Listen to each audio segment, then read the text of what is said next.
வணக்கம். தனுசு ராசினியர்களை பொறுத்த வரைக்கும் வரும் திங்கட்கிழமை அதாவது மார்ச் என்ன மாதிரியான நன்மைகள் எல்லாம் ஏற்பட இருக்கு, என்ன மாதிரியான சூழ்நிலைகளை நீங்கள் சந்திக்க நேரிடும், குறிப்பா தனுசு ராசினியர்களை பொறுத்த வரைக்கும் இந்த மார்ச் மாதம் 6ஆம் தேதி என்ன செய்ய வேண்டும், என்ன செய்யக்கூடாது, என்ன செய்தால் என்ன மாதிரியான நன்மைகள் எல்லாம் கிடைக்கும், குடும்ப சூழ்நிலை ரீதியாக, உத்தியோக ரீதியாக, தொழில் மற்றும் வியாபார ரீதியாக, மாணவ மாணவிகளுக்கு, பெண்மணிகளுக்கு என இன்றைய தினம் இருக்கும் நன்மைகள் என்ன என்பது குறித்தான முழுமையான பதிவு தான் இந்த வீடியோல நம்ம விரிவா பார்க்க போகிறோம். மார்ச் 6ஆம் தேதி மாசி மகம் என்று அழைக்கப்படக்கூடிய நாள். அதாவது மாசி மாதத்தில் மகம் நட்சத்திரத்தில் வரும் விரதம் சிறப்பு வாய்ந்ததாக கருதப்படுகிறது. ஒவ்வொரு மாதமும் மகம் நட்சத்திரம் வந்தால் மாசி மாதத்தில் வரும் மகம் நட்சத்திரமே மாசி மகம் என்று கொண்டாடப்படுகிறது. ஏனெனில் அந்த நாளில் தான் பார்வதி தேவி தக்கனின் மகளாக அவதரித்ததாக புராணங்கள் தெரிவிக்கின்றன. அது மட்டுமில்லாமல் சிவபெருமானுடைய சக்தியாகிய தேவியே தனக்கு மகளாக பிறக்க வேண்டும் என்று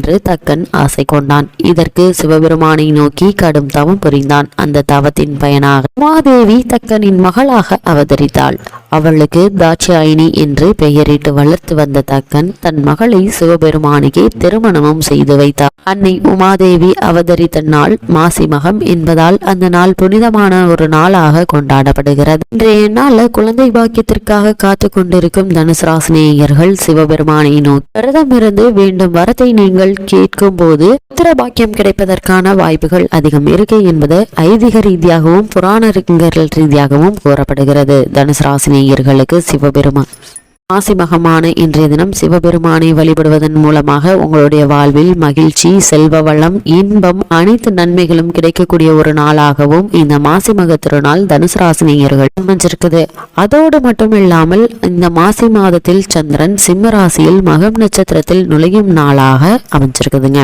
மாசி மகம் அன்று ஆலயங்களில் சிறப்பு வழிபாடு நடத்தப்படும். மக நட்சத்திரத்திற்கு அதிபதியானவர் கேது பகவான். இவர் ஞானத்தையும் முக்தியையும் அருள்பவர். செல்வ வளம் சேரும் யோகத்தை வழங்கக்கூடியவர்.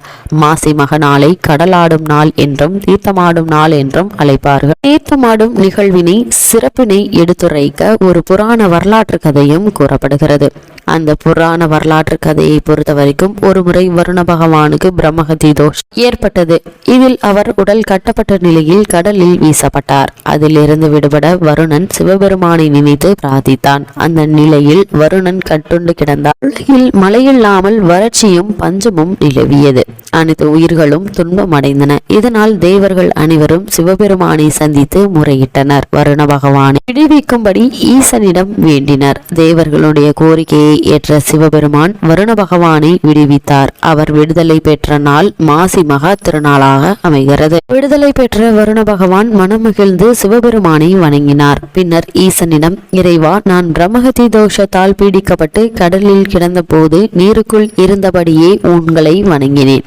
அதன் பயனாக எனக்கு விடுதலை கிடைத்தது. அதே போல் மாசி மகத்தன்று புண்ணிய தீர்த்தங்களில் மூழ்கி நீராடி இறைவனை வழிபடும் அனைவருக்கும் அவர்களுடைய பாவங்களையும் பிறவி துன்பங்களையும் நீக்கி அருள் செய்ய வேண்டும் என்று கேட்டுக்கொண்டார். அதன் பயனாக தனுசு ராசினியர்கள் இந்த மாசி மகம் நிகழக்கூடிய இன்றைய நாள்ல தீர்த்த தல நீர்நிலைகளில் நீராடி வேண்டும் வரம் கேட்பவர்களுக்கு அந்த பலன் கிடைக்க இருக்குதுங்க. அது மட்டும் இல்லாமல் உங்களுடைய முன் பிறவி துன்பங்கள் நீங்கி உங்களுடைய பாவ புண்ணியங்கள் நீங்கி நிகழ்காலத்தில் உங்களுக்கு கிடைக்க வேண்டிய அனைத்து நன்மைகள், அதாவது மகிழ்ச்சி, சந்தோஷம், செல்வ வளம் என புத்திர பாக்கியம் என அனைத்து நன்மைகளும் கிடைக்கக்கூடிய ஒரு பலனாக நாளாக இந்த மாசி மகம் அமைந்திருக்கிறது. தனுசு ராசினியர்களுக்கு சிவபெருமானும் வருணன் கேட்ட வார்த்தை வழங்கினார். சிவபெருமானும் வருணன் கேட்ட வரத்தை வழங்கினார். அன்று முதல் தீர்த்தமாடல் நிகழ்ச்சி சிறப்புடன் நடைபெற்று வருகிறது.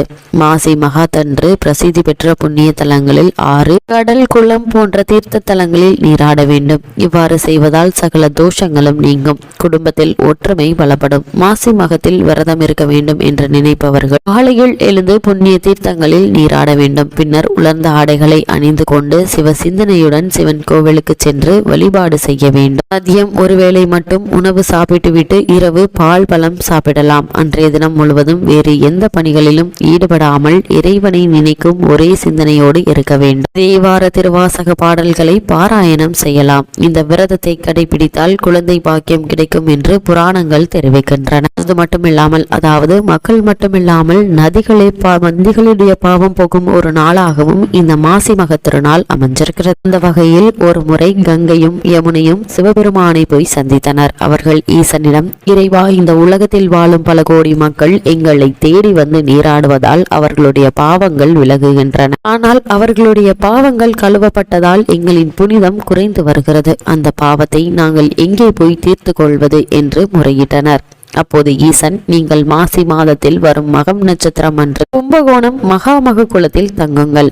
அங்கே உங்களுடைய புனிதம் காக்கப்படும். அந்த புண்ணிய குளத்தில் நீராடுபவர்களுக்கு முன் பிறவி பாவங்கள் அகலும். குழந்தை பேறு வேண்டினால் அதுவும் கிடைக்க பெறும் என்று அருளினார். இதன் காரணமாக தனுசு ராசினியர்கள் மாசி மகமான இன்றைய தினம் புனித நதிகளில் நீராடி இறைவனை வழிபடுவதன் மூலமாக உங்களுடைய வாழ்வில் கிடைக்க வேண்டிய அனைத்து நன்மைகளும் கிடைக்கும். அதாவது மகிழ்ச்சி, இன்பம், செல்வ வளம், குழந்தை பேறு என அனைத்து நன்மைகளும் கிடைக்கும் என்று புராணங்கள் கூறுகின்றன. அதே மாதிரி இந்த மாசி மகத்தில் பிறந்தால் ஜகத்தை ஆளலாம் என்ற மூதுரை ஏற்பட்டதே இம்மாசி மகத்தில் ஸ்ரீ மகாவிஷ்ணு அவதரித்ததனால்தான். மாதத்தை தான் மாங்கல்ய மாதம் என அழைத்து புது தாலிச்சரடு அணிந்து அம்பிகையை குங்குமத்தால் அர்ச்சிக்க தீர்த்த சுமங்கலியாக வாழ்வர் மனமான தம்பதியினர். கல்வி கேள்விகளில் சிறந்து ஸ்ரீ சரஸ்வதி தேவியையும் ஸ்ரீ ஹைகிரீவரையும் இந்த மாதத்தில் பூஜிக்க கல்வியறிவில் சிறந்து விளங்குவர் தனுசு ராசி சேர்ந்த மாணவ மாணவிகள்.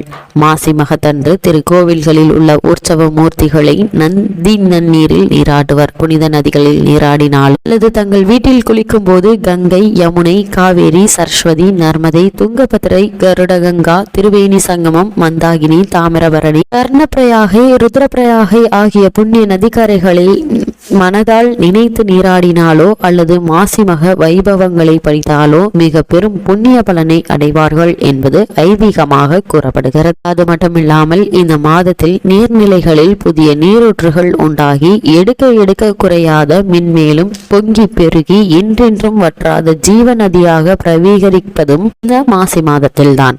அன்னை பார்வதி தேவி வல்லபுரி சங்கு அம்சமாக தோன்றியதும் சிவபெருமான் தனது திரைவிளையாடல்களை நிகழ்த்தியதும் இந்த மாதத்தில் தான். மாதத்தில் தான தர்மம் செய்வோருக்கு சிவபெருமானும் திருமாலும் இணைந்து வரங்களை வாரி வழங்கி அருள்வார்கள். மகாபாதகங்களை செய்து அதனால் உண்டாகும் பிரம்மகத்தி தோஷங்களையும் போக்கும் 2 ஏகாதசி விரதங்கள் வருவதும் இந்த மாதத்தில்தான்.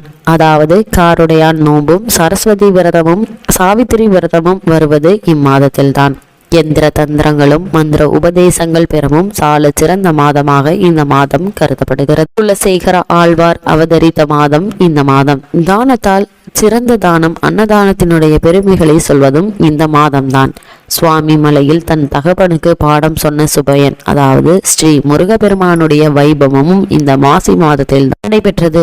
குருமுனியாகிய அகத்தியர் கடும் தவம் இயற்றி தனது அபிலாஷைகளை நிறைவேற்றி கொண்டதும் இந்த மாசி மாதத்தில் தான். இம்மாதத்தில் புதுமனை குடி புகுதல் தொன்று தொட்டு வாழையடி வாழையாக பல தலைமுறையை சந்ததிகள் அந்த புது வீட்டில் வாழ்வாங்கு வாழ்வதற்கு சிறந்த ஒரு காலமும் இந்த மாசி மாதம் தான். தனுசு ராசினியர்களை பொறுத்த வரைக்கும் இந்த மாசி மகம் நிகழக்கூடிய இன்றைய நாள்ல விரதம் இருந்து மஞ்சள் சரடு கட்டி கொண்டு பெரியவர்களிடம் நீங்கள் ஆசி பெறுவதன் மூலமாக உங்களுடைய வாழ்வில் பல நன்மைகள் ஏற்படுவதற்கான சாத்தியக்கூறுகள் இருக்கு என்பது ஐதீகமாக கூறப்படுகிறது.